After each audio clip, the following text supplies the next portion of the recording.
Tumekubaliana, tunaelewana? Tumekubaliana hatua yetu ya kwanza ni kuja kujenga nyumba 5,000 hapa Molo, na tutaanza na nyumba za wale watu wanaishi pale Kasarani. Nyinyi mnanielewa?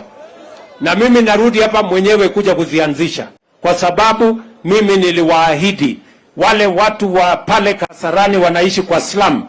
Kazi yetu ni kuwaondoa watoke pale waingie kwa nyumba yenye iko na maji, yenye iko na stima, yenye iko na sewage, yenye tutaweka hospitali, na tutahakikisha watoto wao wanasoma kama watoto wa taifa letu la Kenya wengine.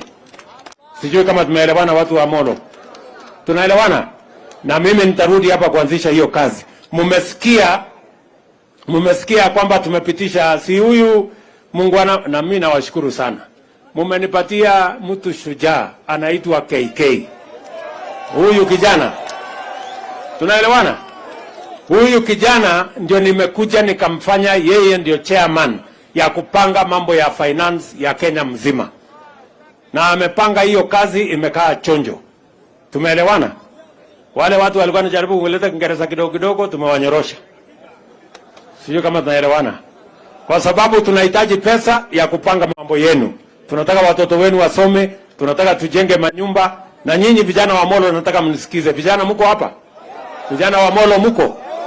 Mbona sikii sauti yenu? Mko? Sikia. Hapa maishani in the next 1 month tunaanzisha kujenga nyumba 200 ya kwanza hapa maishani. Hiyo manyumba tunahitaji vijana 500 600 watakaofanya kazi pale. Vijana wa Molo mko tayari kwenda kufanya hiyo kazi? Ama nyinyi ni wale wa kuchagua jembe?